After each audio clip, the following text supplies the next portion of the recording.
G'day, welcome to Mark and Sam After Work. Today I want to show you this new scope we've got here on the channel to play with. Now this is a scope from Element Optics.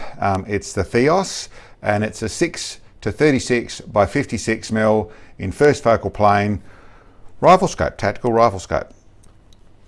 This setup on this rifle here, this just is for display and it's what we've already done a little bit of shooting on, but we'll swap it around on things. It's grey, so it works nicely with the grey colour scheme. This is an MDT chassis, a little bit modified for my rifle. It's a 708 is what it is, and a Remington 700, and really not part of this conversation, but it's sitting on here and I thought I'd leave it on here. And I'll go through and show off the optics, show off the scope of what's going on with it. I would also say, as for the technical details of all the bits and pieces, rather than me reading out what's on their website and that sort of stuff, if you look below, I'll put all that stuff in the description below, so you've got all the technical details to go with it.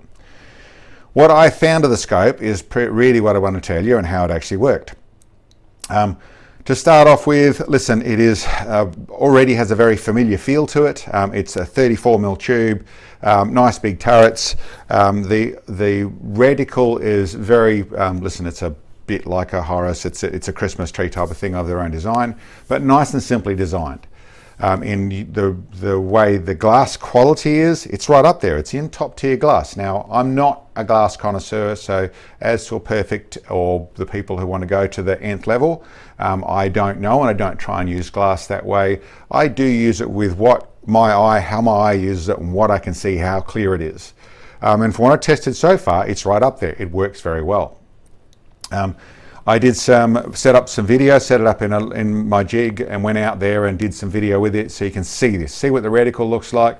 It's really clear all the time. I would always stress with any of the video stuff I do, it's quite complicated to get good image, but it's with any scope, and that's not about the scope, that's about the trying to do that. It's made for an eye, not for a camera.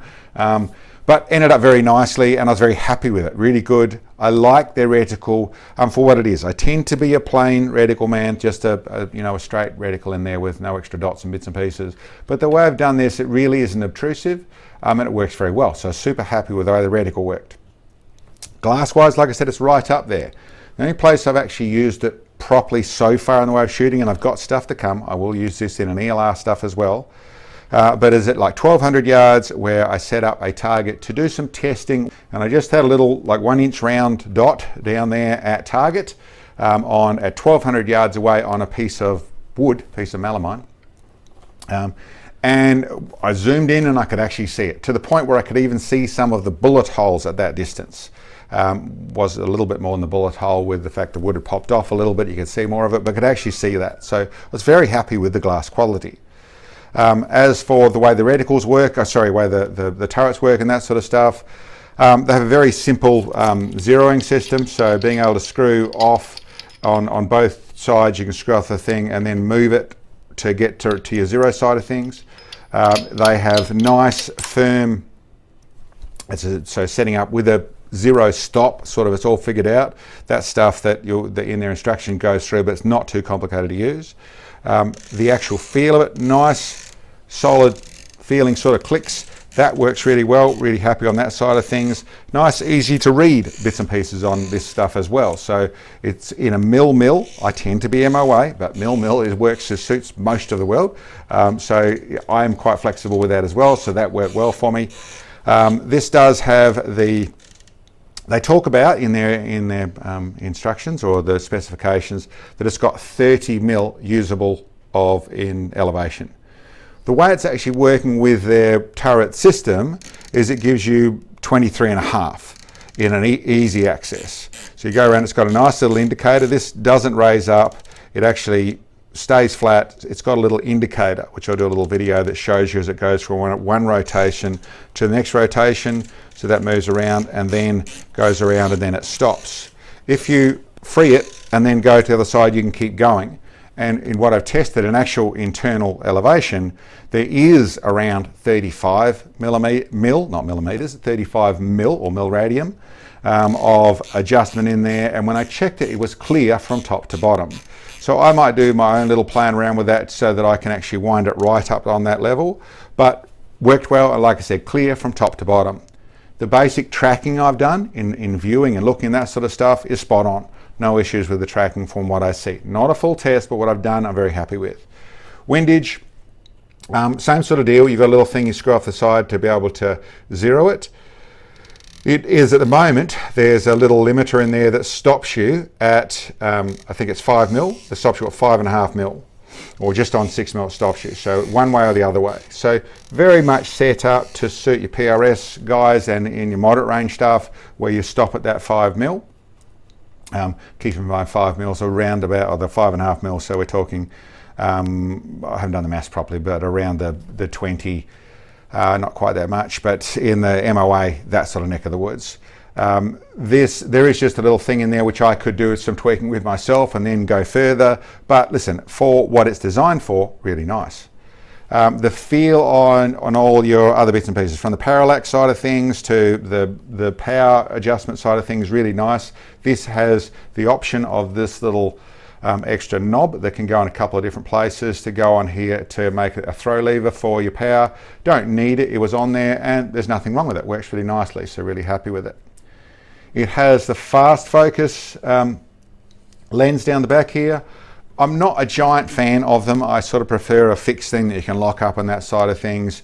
But for people who do want to play with this sort of stuff, nothing wrong with it. The only thing I would suggest is if you're going to use it, is to put your little white mark on there so you know where it is. So you don't end up with it in the wrong place and then in confusion you're sort of not being able to focus properly and that sort of stuff and realize it's been bumped.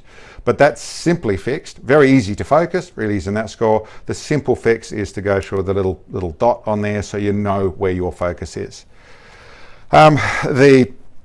The rest of, I should say, it's in a set, it's 34mm tube, like I said, and it's in an air attack base. That is not how it has to be at all, and I've got a Vortex bubble on it. That's just how I tend to run my scopes. You know, of all the different ones I run, I tend to run this sort of format. It gives me some more. This gives me 70 MOA more. MOA to mil, but it ends up where this little package would be able to run into around the 200 MOA of elevation to go with it, which is, once again, I'm not going to try and do the maths quickly on that sort of score, but let's get to the average ELR shot out past the 2,000 meters, and in some cases past the 3,000 meters is where this little rig will be able to get to without any fuss in setup like it is. It comes with a sunshade, which is this little fella here. It also comes with, and I presume they all do, this little thing that goes in the end of the sunshade, which I've forgotten the proper name for this, but what this actually is, a little light reducer. And what that's for people who don't know what those sort of things are, you'll see them on top level scopes, but that actually cuts down the amount of light on very bright days. So that can help with the vision and just sharpen up the vision. In some cases, it's sort of taught mirage. It's really more a case of what it does is when you have too much light coming in, you get too much light noise.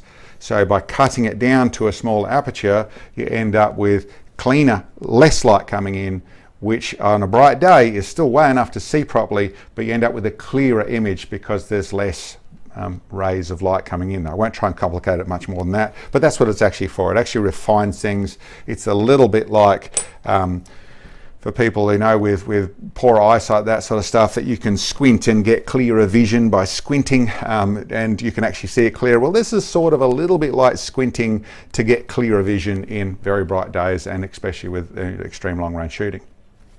And I suppose really, apart from the video to show you what it actually looked like in the view side of things, which I was very happy with, I was actually surprised how nice it is. Very, very, very, very good on that sort of score.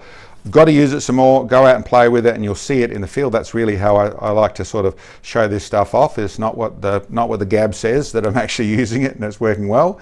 But like I said, I suppose, I've forgotten if I said or didn't say, it has a very familiar feel to it of this sort of actually tier one sort of scopes. It's right up there, very happy with it. As for the dollar side of things, I don't know where it is in your neck of the woods. I try not to talk about it because my neck of the woods is always a mess on that sort of stuff.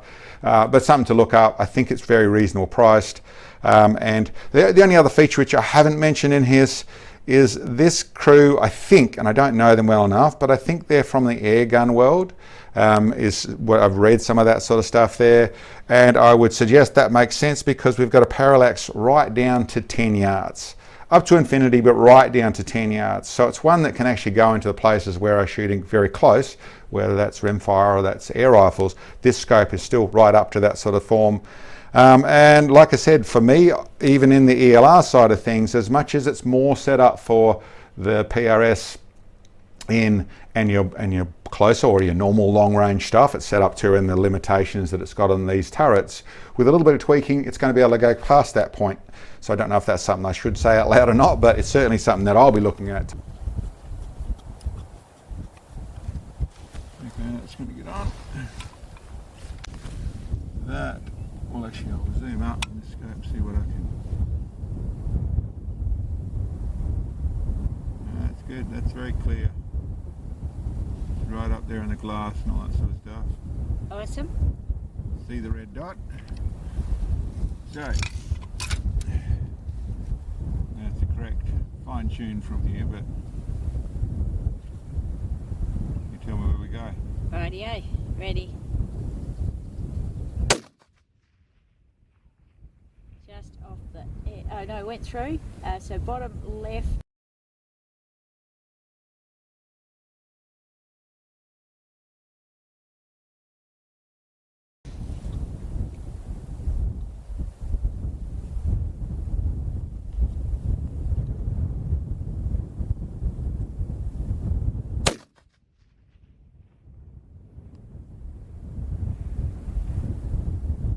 If it went through the center hole in the bullseye, not sure. You can't see on the... I'm looking. I think it went through the bullseye. That did happen. That was its first stuff for us. We look forward to getting out and testing it in some of what we do, the ELR stuff, and in the upcoming season in the shorter stuff. It's going to be a nice one to go in that place there. So yeah, look forward to using it, and I think you've done a great job, guys. Yep, thanks for sending it across, and we look forward to using it. Anyway, guys, that's my review / chat about this THEOS in the Element Optics. As I said at the beginning, for all the details and weights and all those bits and pieces, I'll make sure it's all listed below the video down there, so you can go through and read it all there. It'll be on their website, same sort of stuff, but there it is all there to read directly under the video. Anyway, guys, thanks for checking in, and we'll catch you next time.